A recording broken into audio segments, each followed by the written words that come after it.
On August 8th, Kenyans will wake up to go and elect their 5th president. If you have been keen following the politics of this country, you will agree with me that we have a general election on a two-horse race between Raila and William Ruto. But of essence also, if you follow keenly, we only have a general election because of the death of Jubilee Party. Let me make you understand something. That the script that was there for William Ruto, this was not in the mind of Uhuru Kenyatta, was that he was going to inherit the presidency.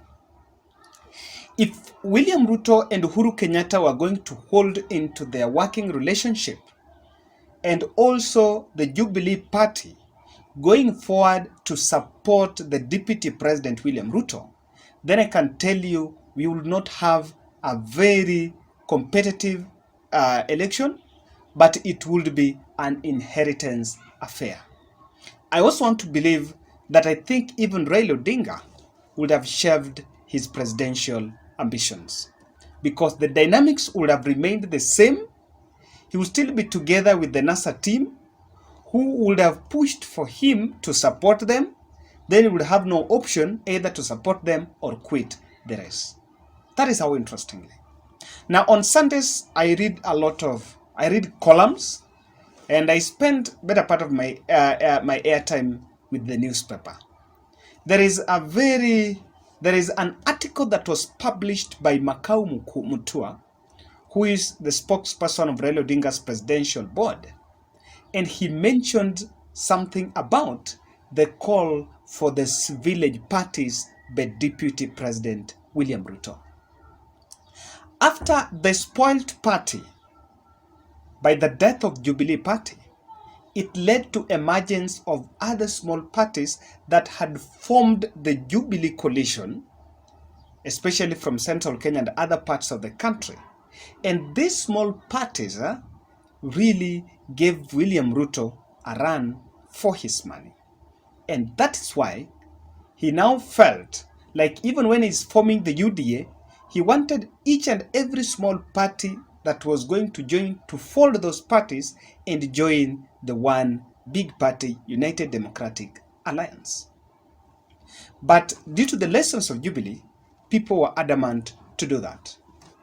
Now, when he was busy pushing the narrative and calling these parties as village parties, Uhuru Kenyatta pulled a string and signed the coalition agreements with these parties until he realized later that it was time to revisit that decision. That is why Moses Kuria dropped a bombshell that the Chama cha Kazi and other 21 parties are in negotiations with Kenya Kwanza for a coalition deal. According to Makau Mutua, that article was demystifying the fact, was trying to explain why the village parties are actually the tenets of democracy. They are the ones that lay ground for democracy to be propelled. But wait now. What did it... I want to say that the punching out of the village parties by the UDA was one of the worst undoing, was a monster in William Ruto's 2022 campaigns. Let me tell you first, there are two reasons why these parties were really very disappointed by the DP. When you call a party village party, first you belittle the owners of those parties, because people had normally associated village like it is associated with some poverty, with some low literacy, non-consequential, some ignorance. So indirectly, you ignored those leaders. And that is why the likes of Mwangi Kiunjuri, Moses Kuria, Kiretu Murungi with the Mbas Party did not really, initially were not in good terms with the Deputy President, even though Kiretu Murungi is still not with the Deputy President. I need to make that clear. That is one. You belittle those leaders. And so, psychologically, they protest against you. Secondly, when you call my party a village party, it amounts to a discrimination. And for example, if you look at Meru, and that is why William Ruto has a problem with Meru. Kiretu Murungi, the Mbas party, is normally the periphery of the party is Meru. That is its bedrock. So when you call Mbasa Village Party, then even the people that subscribe to the ideals of that party, they feel like you have discriminated them from your push. And those are the two main reasons why those were monsters in his move. But then in this video, I wanted us to look at something. Immediately Jubilee Party died, then leaders woke up from the slumber, and it led to emergence of these parties, the other smaller parties. Especially, I want us to go directly to central Kenya, because that's where the majority of these parties are propping from. Moses Kuria came up with Chama cha Kazi. Martha Karua is trying to rebrand NARC. Kiretu Murungi has Mbas. Mwangi Kiunjuri walked out of Jubilee and formed the Service Party. Kabando is vying with Safina. Nderitu Muruidi, the Laikipia governor, is vying with PNU. PNU has been there. So this party is propped up.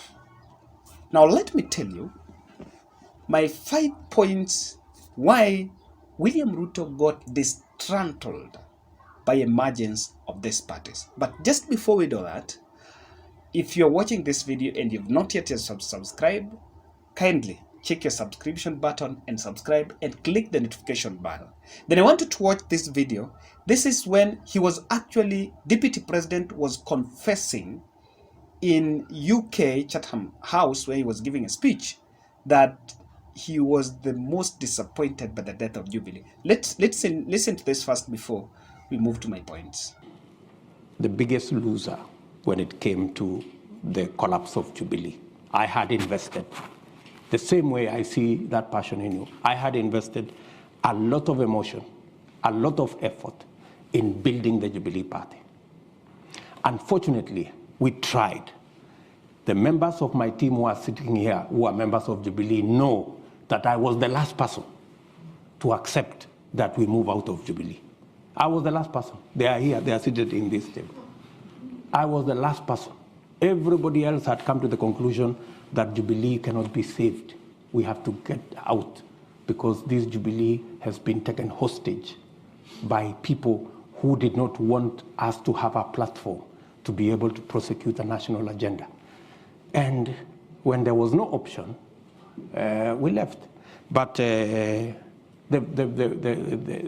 flip side is that we ended up with a much more popular party than Jubilee. How did these small parties spell a doom on Deputy President's UDA party? One, Ruto did not want these parties to emerge because they were going to be the breeding sites for young leaders from central Kenya. And I want you to get it very interestingly. Moses Kuria is now getting a voice, is getting the national attention and some few clout as the party leader of Chama cha Kazi. And he's going back to Kenya Kwanza as a party leader of Chama cha Kazi. And the reason why Deputy President did not want those parties to sprout, because if these leaders would actually grow from those parties, it is the political parties that is the custodian of every politician's candidature. You might have a very good economic model, you have an agenda, but the custodian of your candidature is political party. So if these strong parties will sprout, then come 2027 or future, they would have brought up powerful leaders that have taken care of succession. Then that will be the challenge for the Deputy President in future. That is why he wanted every other person to join UDA, because in UDA, through the structures, you will just be a choir master there and you will not have a big voice because the party has structures and it's very difficult to sprout. Let's face it, ODM party, the party leader is Raila Amolo Odinga. For any other person to sprout from that party, it's not easy unless Raila exits that stage. So that was the one reason. Secondly, you know, the death of Jubilee Party, as I mentioned, is what dismantled, interrupted the political matrix through the tyranny of numbers. Even if Uhuru Kenyatta was not going to support Raila Odinga, but will still remain friendly to William Ruto, even if not going publicly to endorse him, William Ruto will have still made his way to make sure that there is status quo by that tyranny of numbers. Just Kalenjin, Kikuyu, locked, let's go, let's win it. And they will inherit it. Until maybe some time when the rest of the country, the population grows and the register, then something happened. But the narrative of tyranny of numbers would have still remained constant if that was still going to go on. My third point is this. The small parties brought regional fragmentation in central Kenya. If you look at Chama cha Kazi, it's more located, it's more strong around Kiambu, I think even Murang'a and Kiambu, and it's talking about Kazi na pesa.